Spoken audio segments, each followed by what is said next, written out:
Hello, good morning, everyone. Please take your seats. It is my distinct pleasure and honor to be introducing Dr. Nora Volkow this morning. Nora was born in Mexico and earned her medical degree from the National University of Mexico, and her psychiatric residency was at the New York University, and she has spent a considerable amount of her research career at Brookhaven National Laboratory in New York. There she was director of nuclear medicine, chairman of the medical department, and associate director for life sciences. She was also professor of psychiatry and associate dean of the medical school at Stony Brook. Nora is currently director of the National Institute on Drug Abuse at the NIH, where, among other pioneering endeavors, she's launched the landmark Adolescent Brain Cognitive Development Study, ABCD, which will follow about 10,000 children for 10 years. Nora's published more than 650 peer-reviewed articles. She has more than 95 book chapters and other papers, and her lists of awards and honors spans several pages and is more than I can go through today, but I'll just give you a few really interesting highlights. When she was a medical student in Mexico, she received the Robbins Award for Best Medical Student of her generation, so her promise was apparent even then. When she was a psychiatric resident, she received the Laughlin Fellowship Award as one of the 10 outstanding psychiatric residents in the United States. A bit more recently, she has been elected to the very prestigious National Academy of Medicine. She was awarded the International Prize for Science from the French Institute of Health and Medical Research. Interestingly, she's been named one of Time Magazine's top 100 people who shape our world. And she was named Innovator of the Year by U.S. News and World Report. And in Washington, D.C., clearly a power capital of the world, she's been called one of the 100 most powerful women by Washingtonian magazine. As you will see, she's a very strong theoretist. She's a strong empiricist. She's also an extraordinarily strong advocate for her patients and scientific colleagues, and a strong friend to our field. Ladies and gentlemen, I give you Dr. Nora Volkow.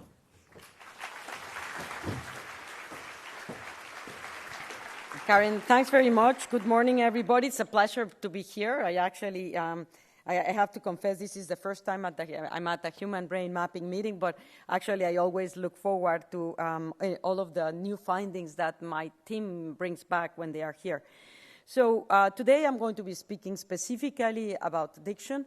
I'm trying to get you a perspective about why this field is so extraordinary in terms of fascination and opportunities for research and knowledge, and how also it aims at something that's very, very fundamental on how the brain works, which is what is it that drives our behaviors, emotions, and actually processes. And many of them are very strongly tied with the dopaminergic system, which is, of course, the one that is the target of drugs. For many years, we have known from studies on preclinical laboratory animals that all of the drugs of abuse, whether legal or illegal, it doesn't make any difference whatsoever, have a common pharmacological effect, which is they raise dopamine in the nucleus accumbens. And the nucleus accumbens is one of the key centers in the brain that's associated with reward.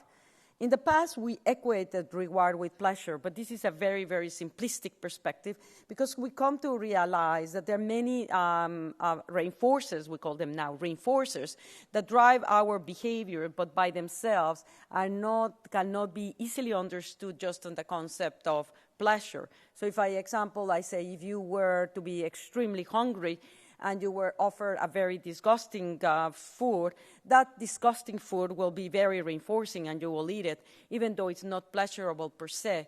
But the release of that hunger, very disagreeable sensation of distress, is actually very, very pleasurable. So we come to understand the nuances of what we've actually tried to identify simplistically with pleasure do not cover the way that our brains are hardwired to respond to rewards. And this is something that you see very, very early in evolution, and it's the way that nature ensures that we will do things for survival. It actually links them with activation of reinforcing centers. And that's why we have sex, to procreate, and that's why we eat in order to be able to survive, because all of these behaviors are associated with activation of these reinforcement systems. And in addiction, this is the system that is actually targeted by drugs. And in people that are addicted, not everybody becomes addicted to drugs, and some do. And of course, there's an enormous amount of research going on to try to understand what happens. Why is it that some people become addicted and others do not? And from the imaging perspective, I've been specifically interested on my team to understand how does the brain of a person that is addicted to a drug differ from someone that's not addicted. And it's a simple paradigm. I mean, if you look at it from many personal experience, any one of us that's given a drug of abuse overall will feel a pleasure, a reward. And in this case, drugs make us feel good. And so in that respect, people equate it with a sense of pleasure. But different from a person that's addicted, a person that's not addicted, they perceive that sensation, but by itself is sufficient. In a person that's addicted, that exposure to the drug will generate the intense drive and motivation to want to have more and more and more and more. And that triggers this compulsive pattern that is what is basically described in addiction. The person cannot stop. Even though they want to, they cannot stop. It becomes a compulsive, automatic behavior. So what is the difference, and what are the changes in the brain dopaminergic system associated with that loss of control? So yes, indeed, we know that from animal studies that increasing dopamine in the nucleus accumbens is what is associated with what we call rewarding or reinforcing effects of drugs. But that by itself is not sufficient to help us understand addiction, because it increases, dopamine will increase in a person that's addicted or non-addicted, in an animal that's addicted or non-addicted. So what are the nuances that then allow us to explain that loss of control that characterizes addiction? And that's what I'm going to try to cover today. Well, to start with, the story actually starts from how imaging has given us a perspective that takes off from where the animal experiments have shown us to actually give us a different insight.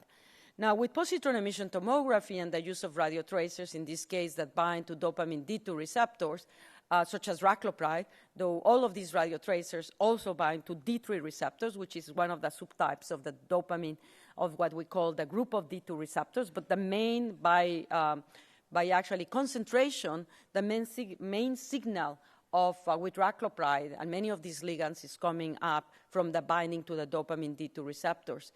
These ligands bind to the dopamine D2 receptors with a relatively low affinity, so that actually they have to compete with endogenous dopamine for binding. And this is the property that we take advantage of in order to actually measure changes in dopamine triggered by stimuli, such as is the case of drugs. And in this case, that's what you're seeing, a very simplified version of the synapse. On the one side, on an individual that is given a placebo, you see below the raclopride images showing the very high binding into the striatum. And that same subject on a different day is given, in this case, intravenous methylphenidate. Methylphenidate is a stimulant drug that we use for the treatment of attention deficit hyperactivity disorder. That's, interestingly, just like cocaine, has a very similar molecular target, the same molecular target, the dopamine transporter. It blocks it. And just like cocaine, by blocking the dopamine transporter, it interferes with the recycling of dopamine back into the terminal. That leads to an accumulation of dopamine and a binding to the dopamine receptors, which then actually generates the reinforcing signal. When you're doing these studies with PET, you see that methylphenidate blocks the transporter, and then you see the dopamine going up. Dopamine then goes and binds to the dopamine receptors. And when you inject raclopride, those receptors are occupied, so the binding goes down. And so you can see the differences between placebo and intravenous methylphenidate on those images. And after appropriate mathematical modeling to account for the non-specific binding of your radiotracer, the level of metabolism of your radiotracer, and the delivery of the radiotracer to the brain, you can actually quantify measures that reflect relative changes in dopamine.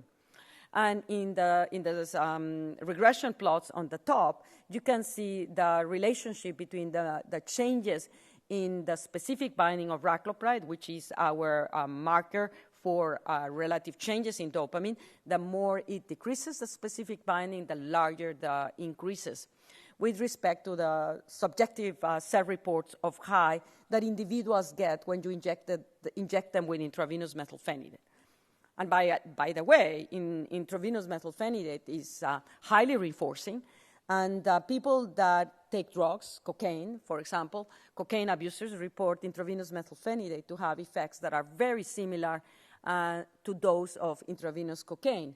And in animal experiments, intravenous cocaine cannot be distinguished from intravenous methylphenidate, which is not surprising because both of them go to the same target with similar affinity, blocking that dopamine transporter. So when you give intravenous methylphenidate and then you actually immediately give them C11 raclopride and image them, you can see, first of all, that there's significant variability among the individuals in terms of the changes in dopamine triggered by the same drug. And this is actually accounting, covariating for plasma concentrations of methylphenidate. And when you plot that against the self-reports of high, you see a very, very strong regression slope. And it's the subjects that have the largest changes in dopamine, the ones that report the most intense high. And this was very intriguing because it corroborated in humans what had been shown in animals, that the ability of drugs to increase dopamine in the nucleus accumbens, in this case these measures are taken from the whole striatum, is important for their rewarding and reinforcing effects. However, when we did the same type of methodology, except instead of giving the drug intravenously, we gave it orally, we observed something that was very different. And we were intrigued by this because, of course, we use extensively oral methylphenidate for the treatment of children with attention deficit hyperactivity disorder. So the question the question that begged answering is, are we giving a highly rewarding, reinforcing drug to kids with ADHD? And many theoreticians had hypothesized, no, when you give oral methylphenidate, it is, you actually have to go through first-pass metabolism, and that leads to metabolism rapidly into ritalinic acid. And it was stated that ritalinic acid is actually a very poor blocker of the dopamine transporter, has very poor stimulant effects. And that's why when you give oral methylphenidate, you are not raising dopamine significantly, and therefore it's not reinforcing. So we wanted to test if that was the case. So we gave methylphenidate orally. This is a study done in adults. I used the same methodology, except instead of having to injecting the raclopride 1 minute after intravenous methylphenidate, we waited 60 minutes because that's the amount of time that you require in order for oral methylphenidate to be absorbed and reach peak concentrations in brain.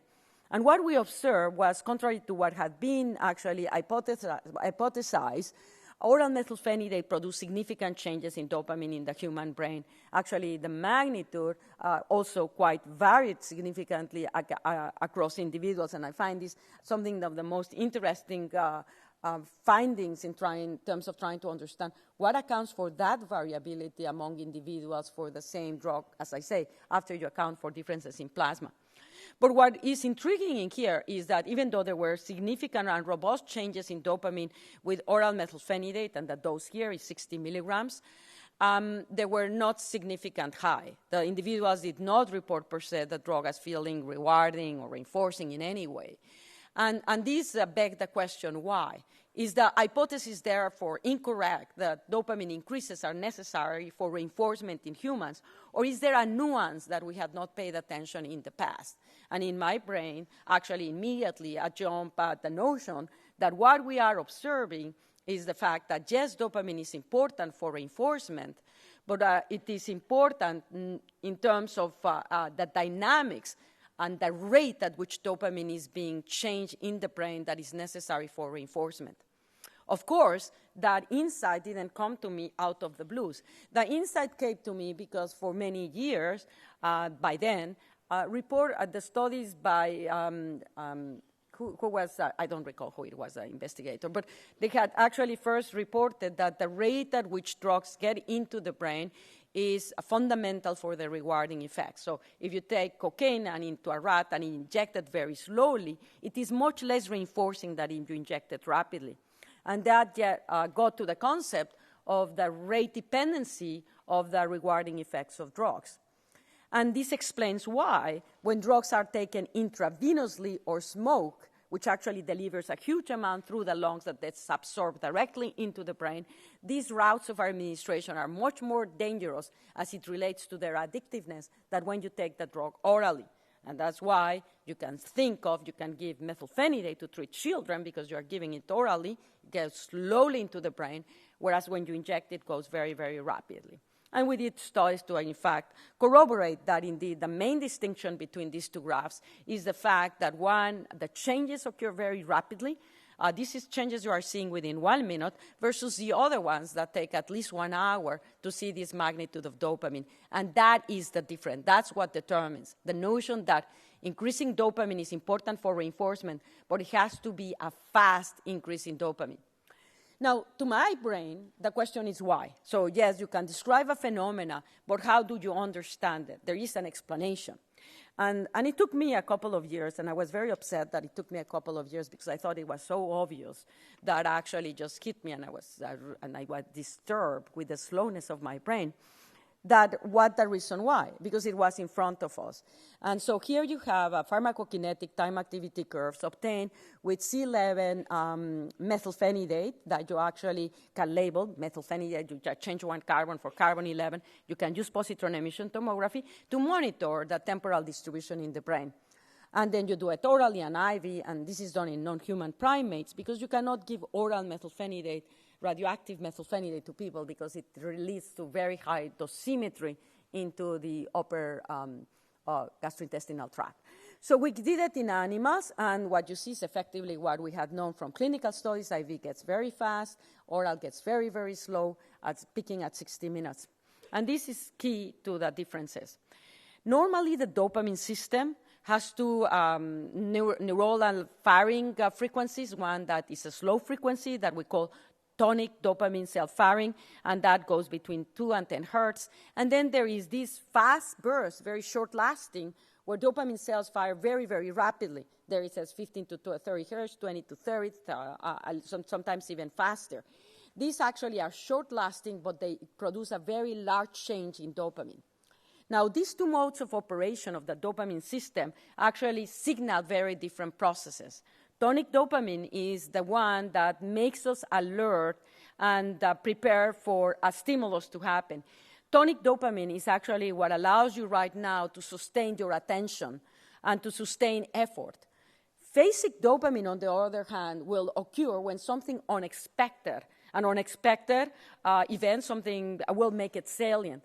A reinforcing, rewarding positive event will make these cells firing if you don't expect it. And then if you get something that is aversive, unexpected, it will also lead to dopamine cell firing. And what that does is actually attract your attention and shift you into paying attention to that particular state. Now, these processes of fast versus slower constant activate different types of receptors in the brain, dopamine receptors. And you know there are 5 types of receptors. Most of the work in addiction has actually focused on 2 of them. In fact, there is a third one very important, D1, D2, D3. D3 we are going to forget because I don't have much time. D1 and D2. D1 receptors actually are low affinity receptors, so they need much higher concentrations in dopamine to be activated. D2 receptors are high affinity receptors, and they are stimulated by dopamine, by the levels of dopamine that occur on their tonic dopamine cell firing. You start to see where I'm going. Well, now we know from animal experiments that actually when dopamine cell fires very rapidly, dopamine levels go up very high, and that is sufficient to activate D1 receptors. Of course, it also activates D2 because they are They are low affinity, they are high affinity, so they activate with low or with high. But that activation of the D1 receptors will trigger a process that is fundamental for addiction. It's actually what we call conditioning. And that is, again, another very important signaling and process that is conveyed by dopamine. When the dopamine D1 system is activated, it triggers changes that are going to associate that particular situation with the event that was salient. And that creates almost an automatic memory. It's obviously the conditioning that led Pavlov dogs to actually salivate. And it's a conditioning is ubiquitous. It allows us to learn very rapidly for an association of stimuli that are very important for our survival. You don't need to actually be exposed several times. You get exposed on once you learn the process. But what is interesting with this type of learning memory is that it engages amygdala system and the prefrontal cortex in such a way that when you are in the same situation, it will generate that desire or the avoidance, if it was a negative stimuli, motivating your behavior.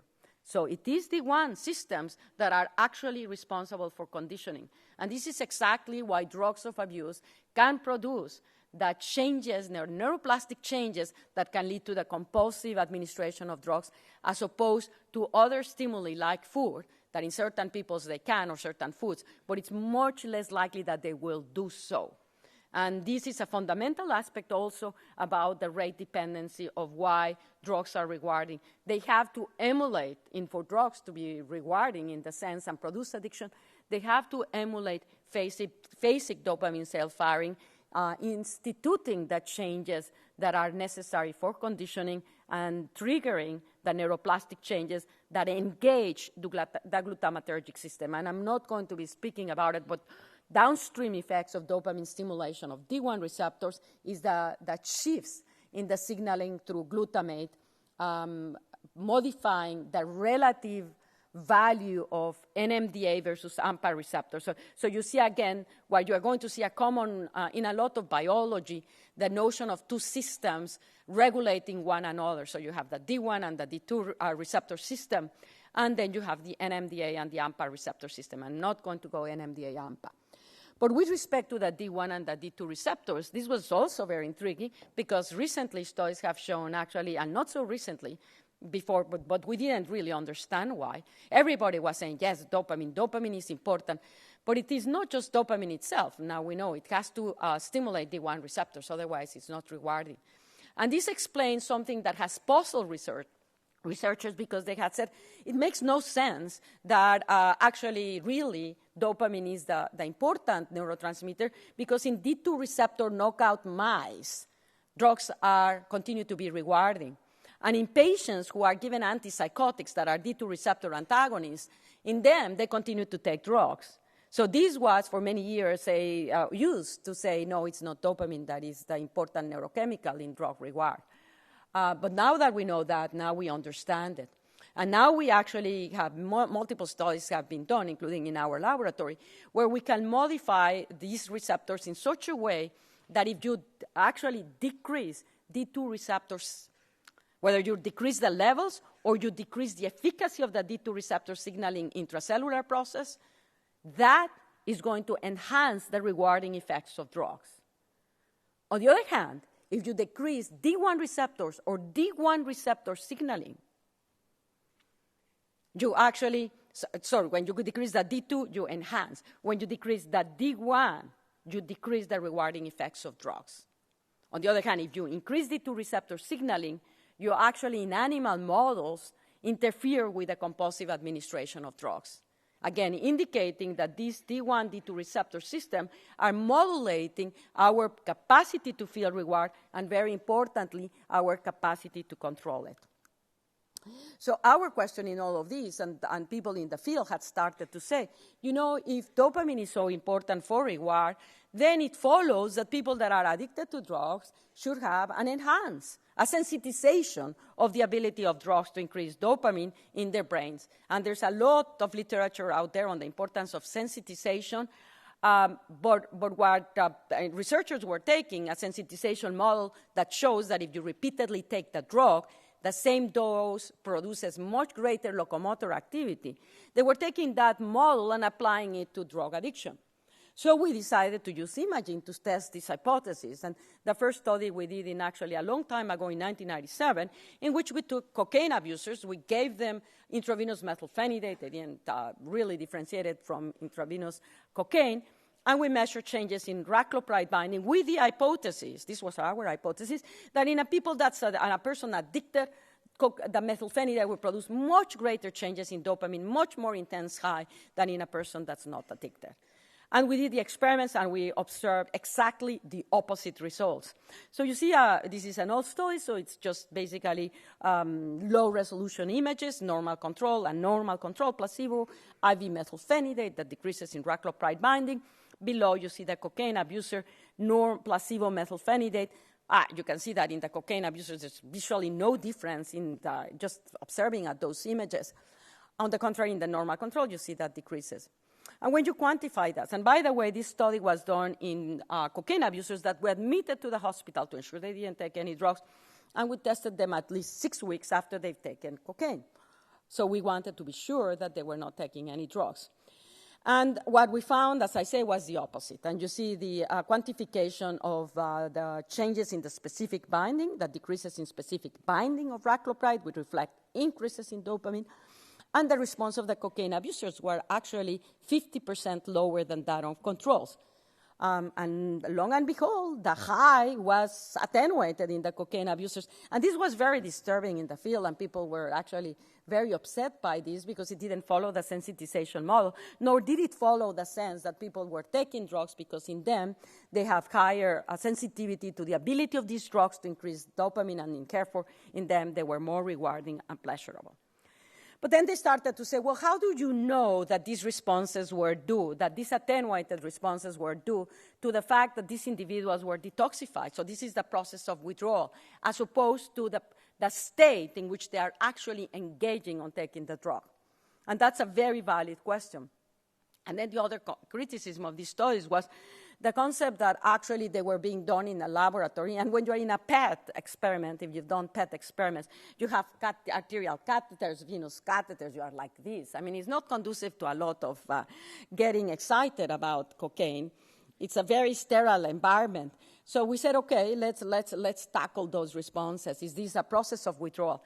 And by then, the group at Columbia, of course, had reported similar findings, and we have reported similar findings with other addictions, a very attenuated response. So we went on to replicate these findings in 2 independent studies in which we actually engaged active cocaine abusers. So these were not detoxified. We were interested in understanding whether this was just a process of withdrawal. This is a much more recent study, so the images that you are observing here are average images where we've already modified the images to reflect only the specific binding of C11 raclopride. So they've been transformed to account for differences in radiotracer delivery and metabolism and non-specific binding. On the top, you see the cocaine abusers for the placebo and the cocaine abusers for the methylphenidate. 7 individuals in each group, and in the control subjects, the same.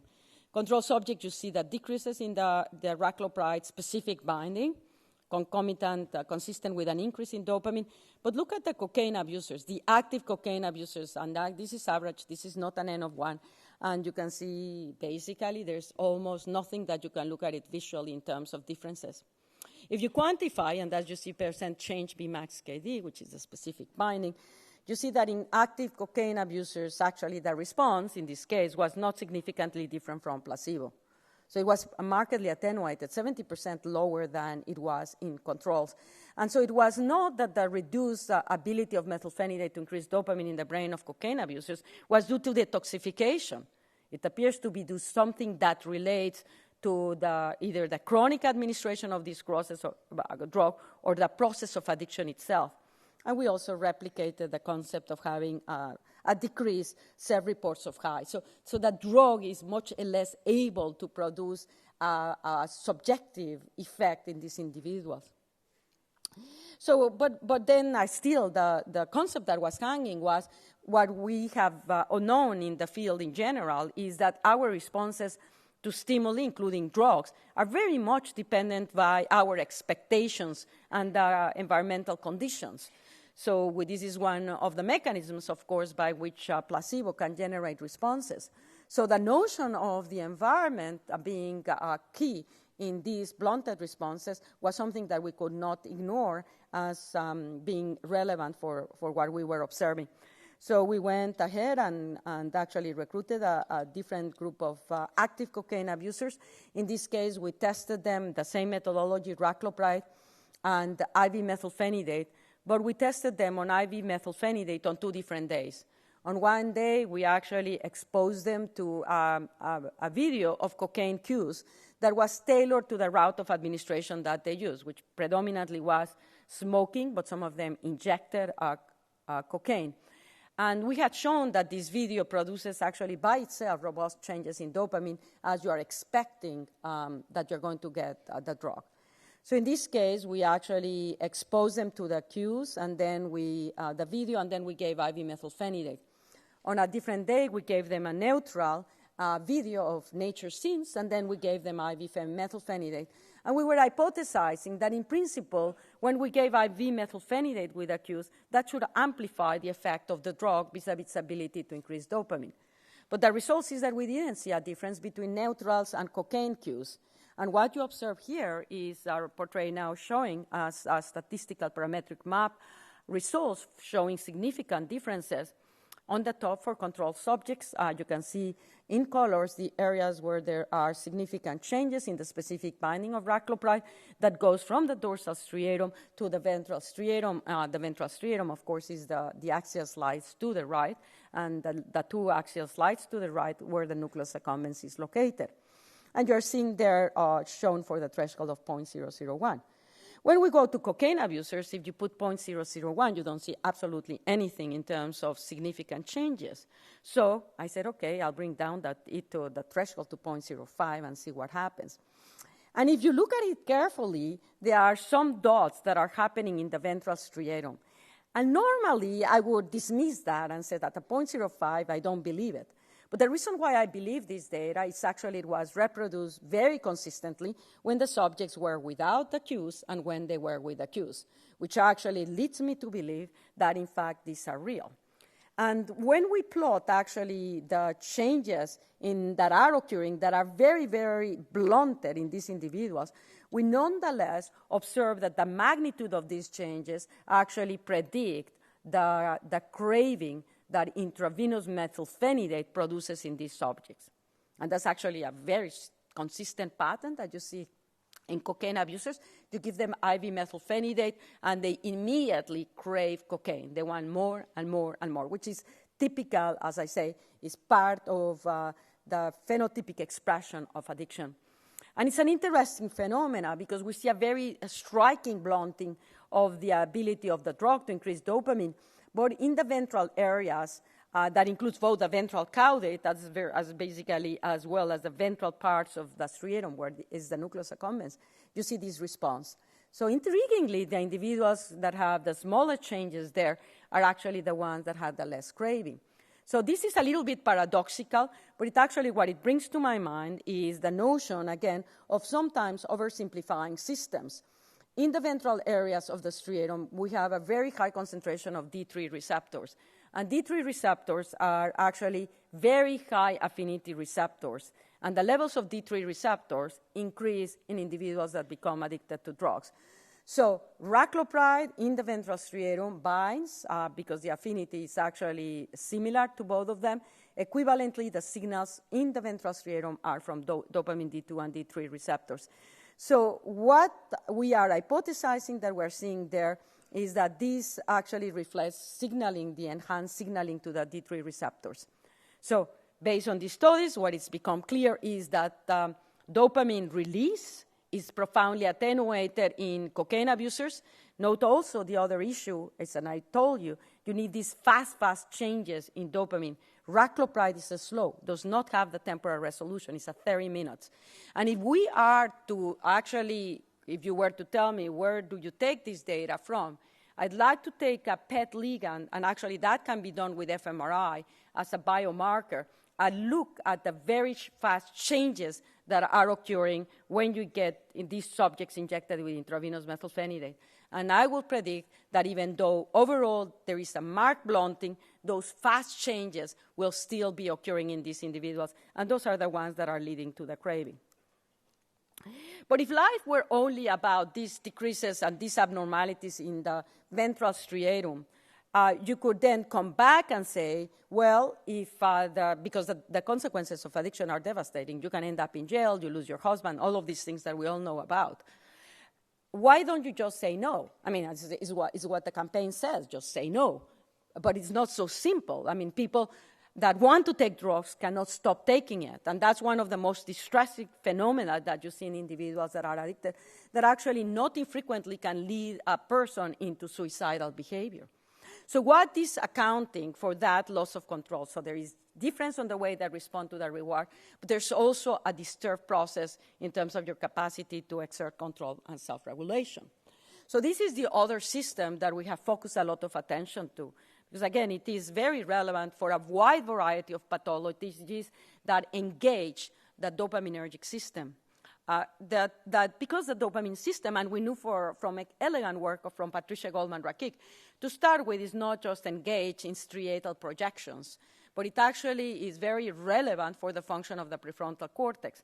And in the prefrontal cortex, both D1 and D2 receptors are fundamental for being able to exert executive functions, among which, of course, is the ability to self-regulate, inhibitory control. So we ask the questions, well, what happens in this system that is regulated by dopamine when someone is taking drugs continuously? And we use a multi-trace approach to do this. We started by measuring dopamine D2 receptors, the availability and or the levels of receptors, depending on which model you are using. And what we have seen, and many others, in fact, actually this is something that has also been seen quite consistently across studies in rodents and primates, non-human primates, is that exposure chronically to drugs is associated with lower levels of dopamine D2 receptors, whether it's cocaine, methamphetamine, alcohol, heroin, nicotine. And you see it there. And actually, in the right, I see to show you two scatograms on cocaine abusers. On the top is one study done with N-methylspiroperidol, a ligand with higher affinity that raclopride, which makes it less sensitive to dopamine. And below you see C11 raclopride plotted as a function of age, because as we grow older, the levels of dopamine D2 receptors decrease. But you can see that in the green, the cocaine abusers, respective of age, have lower levels. But you can also see that there is an overlap. And again, it is understanding that diversity and overlap that I think gives us some of the clues about what's going on. So the issue is if you can have low levels of dopamine D2 receptors and still be a normal, and you can have more or less normal levels of dopamine D2 receptors and be an addict, what does that tell us about the importance of these decreases in D2 receptors as it relates to our understanding on addiction?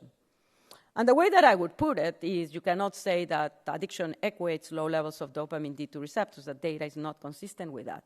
But the data is consistent with the notion that perhaps if you have high levels of receptors in the striatum, D2, that is protected. The opposite. Perhaps if you have low levels of dopamine D2 receptors that make you vulnerable. And how do you test that? I mean, because studies are associative, so you need to actually modify it to see that there is indeed a causality. We don't know how to increase levels of dopamine D2 receptors in humans other than given neuroleptics, which blocks them, so that's not really the panacea. But that's something that in my brain would be therapeutically very beneficial, to develop strategies that increase D2 receptors. Because if the hypothesis is correct, that actually should protect them from compulsive cocaine self-administration. But we can test this hypothesis, and we've tested them, and we've done 3 different experiments in rats in which we actually make them administer high doses of drugs, and these are 2 of those 3 studies. 2 of them were done in alcohol, and the 3rd one in cocaine, and the results basically are the same. The magnitude and the details of the temporal sequence are slightly different depending on the type of animal and the drugs. But overall, is in the top one is Sprague-Dawley. In the lower one are alcohol-preferring rats. And what we did is we get the animals to self-administer high doses of alcohol. Then we stereotactically inject them with an adenovirus, in which inside there is the D2 receptor gene for the active intervention, or we inject them with adenovirus that does not have the gene for the placebo intervention that we use as control. When you inject the gene, D2 receptor levels go up. When you inject the construct for placebo, you don't see any changes. The changes with an associated adenovirus are short-lasting, and you see that they recover by then 10. And then you ask the question, what happens to these animals in the meantime vis-a-vis their intake of alcohol? And what you see to your right is the percent change in alcohol intake, and you can see a dramatic decrease. Actually, the decrease is most suppressed at day 4 when you have the highest increases in D2 receptors. At 70%, it doesn't stop it altogether, but it decreases it, and that is actually what alcoholism is about. If you think about alcohol, it's the consumption of high quantities of alcohol in a short period of time. 5 or more drinks if you're a male, 4 or more if you're a female. So it's not drinking 1 glass of wine and stopping there. It is that consumption of high quantities. And as the receptors go back to normal, they actually go back to placebo levels of drinking. In the alcohol-preferring rats, exactly the same thing. These are animals that are brain bred. The genetics have not been clearly delineated, but it actually, to my knowledge, the D2 receptor gene, which is the first one that we were thinking of, is not one of the ones implicated in the alcohol-preferring rats. But in these rats, actually, that have this propensity, increasing the levels of D2 receptors with the vector decreases their drinking behavior, and indicating, indeed, that high levels of dopamine D2 receptors, what they must be doing is interfering with the compulsive pattern of administration of alcohol or cocaine. The same results were taken with the cocaine. So the issue is why? Well, let's go back now to the human, and let's take the information that we know now from clinical studies to try to predict what. So these are resting dopamine D2 receptors that actually have a very high affinity for dopamine. So you have tonic dopamine that is basically sustaining signaling through the D2 receptor system. In the striatum, D2 receptors are inhibitory to the GABA cells that express them. These GABA cells, so if you have dopamine binding to these D2 receptors and to a GABA cell, that will disinhibit it. But if you have low levels of D2 receptors, what it will mean is there would be a decreased inhibition of that inhibitory cells. So there is an enhanced inhibition. You are not disinhibiting it. And the D2 receptor system is the one that signals through the indirect pathway. So the cells, the GABA cells that contain dopamine D2 receptors, send projections to the globus pallidus external site.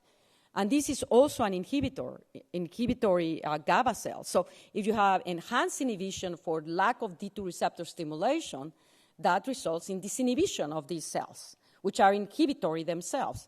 And so that then, and send projections to the subthalamic nuclei. Subthalamic nuclei is excitatory. Also, if you have decreased inhibitory signaling through there, you have enhanced excitation. Subthalamic nucleus projects into substantia nigra reticulata and the internal globus pallidus, which is a GABAergic system, inhibitory. So you are enhanced stimulation of an inhibitory system, guess what? Enhances inhibition into the thalamus. And the thalamus sends excitatory projections to the cortex. But if they are being inhibited, that results in a decreased excitation. So just by looking at the diagram that has been very elegantly worked out of predominantly the Parkinson's disease literature, you would postulate that having low levels of dopamine D2 receptors at rest should result in decreased activity in the prefrontal cortical areas of the brain through which these striatal systems project. And is that what we observe? And the answer is yes, indeed. And whether it is cocaine abusers, whether it is controlled methamphetamine abusers or alcoholics, you're measuring dopamine D2 receptors. And in these same subjects, we measure brain glucose metabolism, which is a marker of brain function. And consistently, we observe that in individuals that are addicted to the drug, if they are not intoxicated, there are significant decreases in baseline resting activity of the frontal cortex. The lower the levels of dopamine D2 receptors in the striatum, the lower the activity of these brain regions. And this is actually a statistical parametric projection, not done in individuals that are addicted to drugs, but in individuals with a strong family history of alcoholism. and who are not alcoholics. And you see exactly the same thing. What you're observing is the areas of the brain where there is a strong correlation between the levels of dopamine D2 receptors in the striatum and metabolic activity. And you see that the lower or the higher the levels of dopamine D2 receptors, the higher the metabolism in prefrontal areas of the brain, including the medial orbital frontal cortex, the lateral orbital frontal cortex, the cingulate gyrus, and the dorsolateral prefrontal cortex, also the insula. And this, I think, it is, again, one of the insights in terms of what is making vulnerable people to addiction. These individuals are not addicted, and so their levels of dopamine D2 receptors, in fact, are higher than those of individuals that are non-family history. So we postulate that actually in these individuals that have a family history of addiction, the reason why they are not alcoholics themselves is because the high levels of dopamine D2 receptors result in normal activity of the prefrontal areas of the brain that allows them to self-regulate, and that interferes with the compulsive patterns that emerge when this system is not working properly. If you do in animal models, if you take an animal and you repeatedly give them alcohol, that will result in a downregulation of the dopamine D2 receptors. So we predict that indeed in these individuals, the administration of alcohol will downregulate them. And this could explain why the levels actually in alcoholics of dopamine D2 receptors are decreased. Not necessarily just genetics, but the actual effects of the drug. So let me end up with this slide that actually illustrates some of our understanding of addiction. Addiction is not just a disease where the limbic brain is abnormal and the reward systems are deranged. It's a system by the nature of the way that we are hardwired, where the reinforcing system plays an extremely important role in our ability to learn of stimuli that are important and engage our behavior accordingly. It's a fundamental system for motivation and drive. It also, of course, is fundamental for executive function. So if you are not addicted to drugs, you can see that you have a balancing between these limbic systems that drive our reward, our desires, and emotional systems too, and our prefrontal cortex that evaluates the situations and determines when an action makes sense or where it's not, where we should actually allow ourselves the temptation of a reward or actually inhibit it.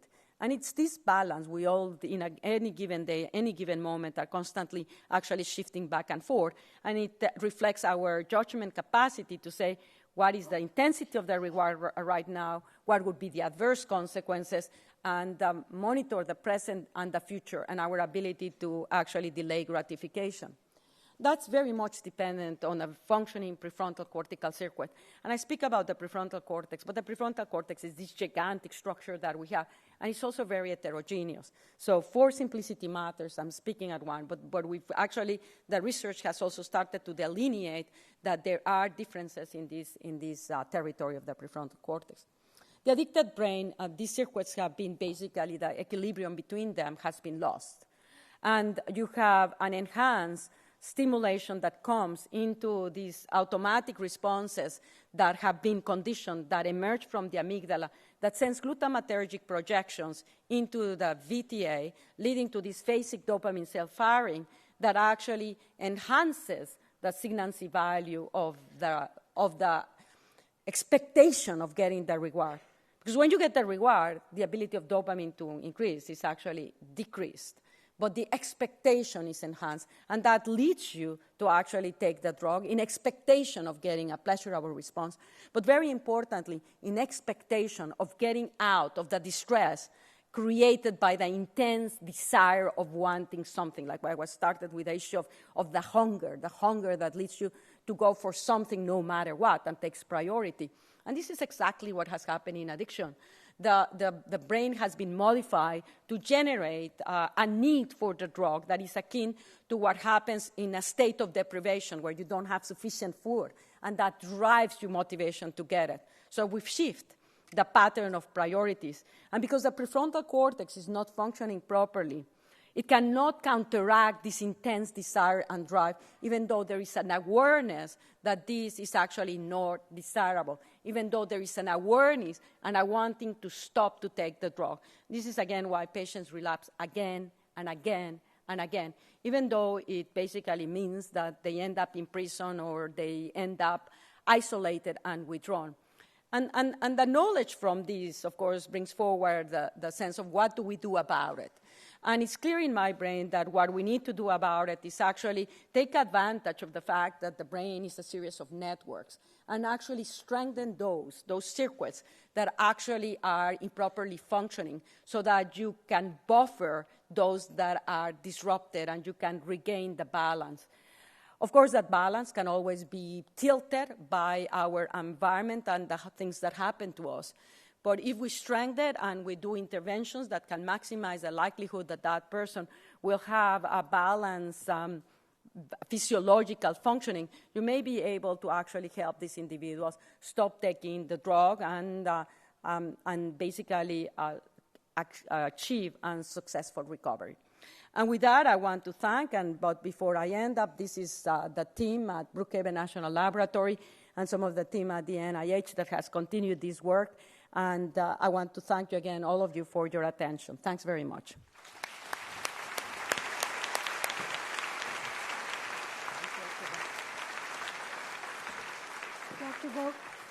Dr. Volkow will be up front for a little while for questions.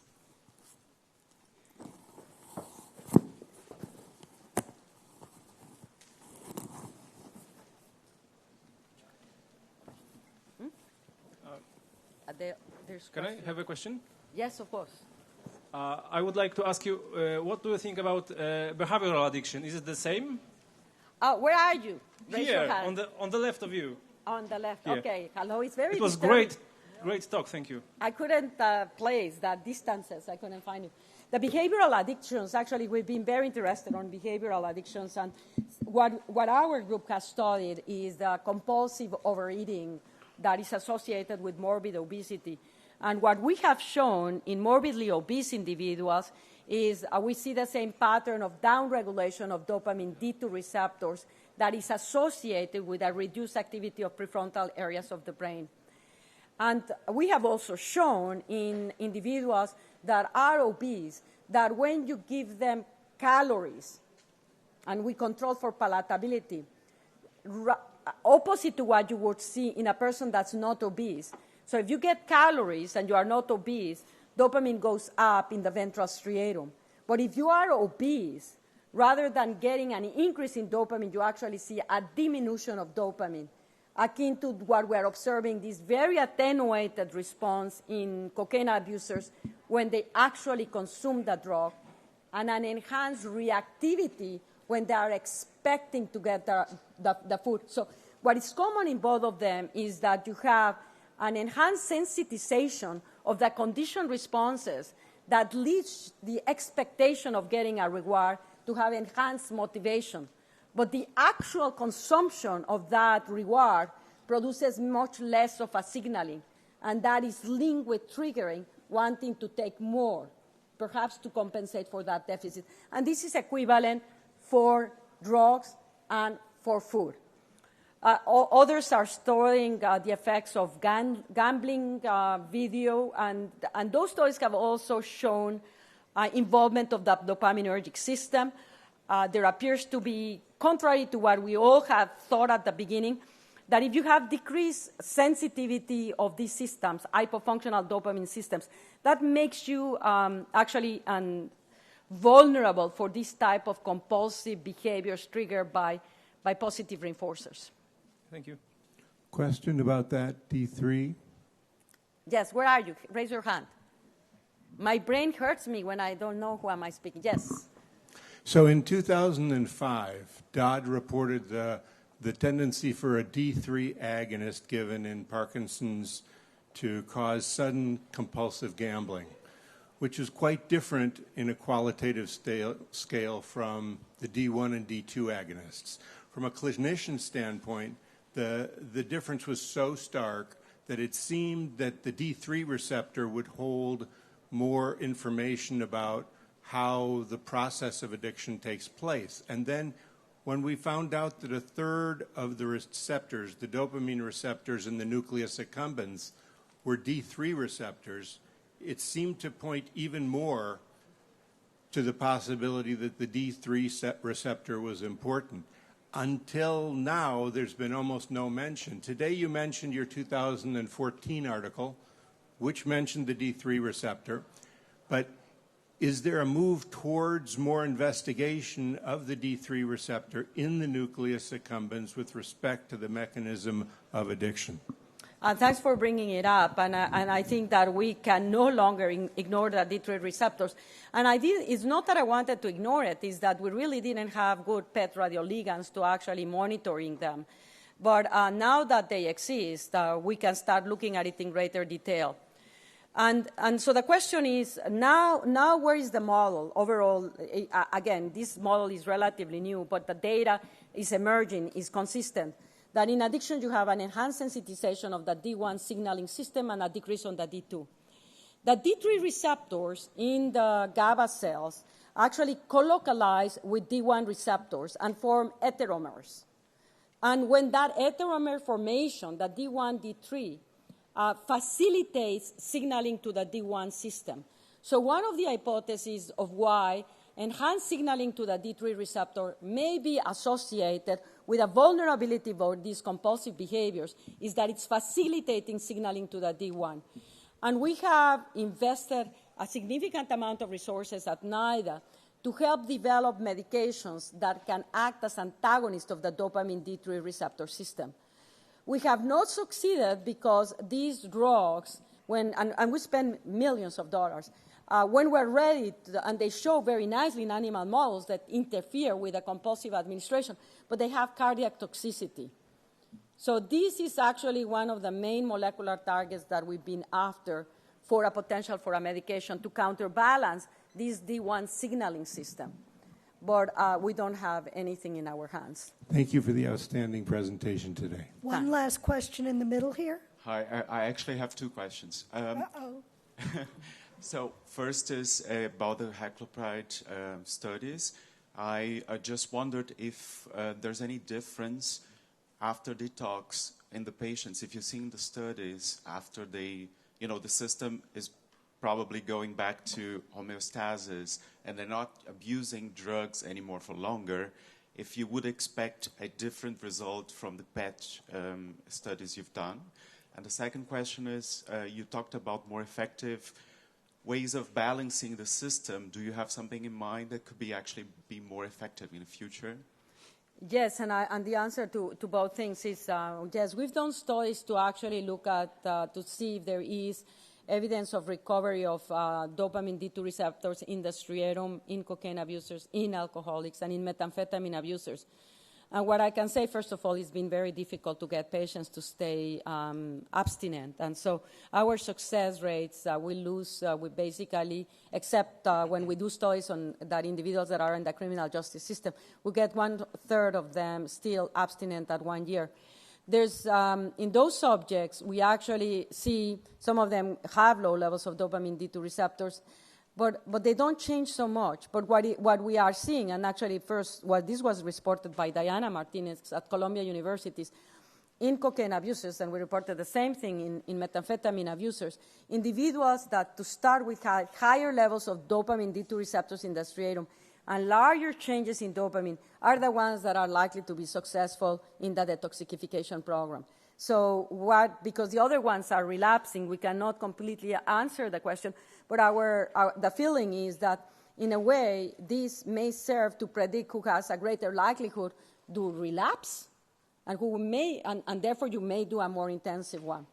So to your second question, what is it that we can do to generate a balancing? And there's a very interesting study that was just reported in the past 6 months in a very small pilot study that actually evaluates in cocaine abusers or methamphetamine abusers, I don't recall which group it is, the effects, and it's by Edith London, the effects of physical activity and exercise on these individuals. And they show that physical activity led to an upregulation of the dopamine D2 receptors in the striatum of these cocaine abusers. It was a small sample, so it requires replication.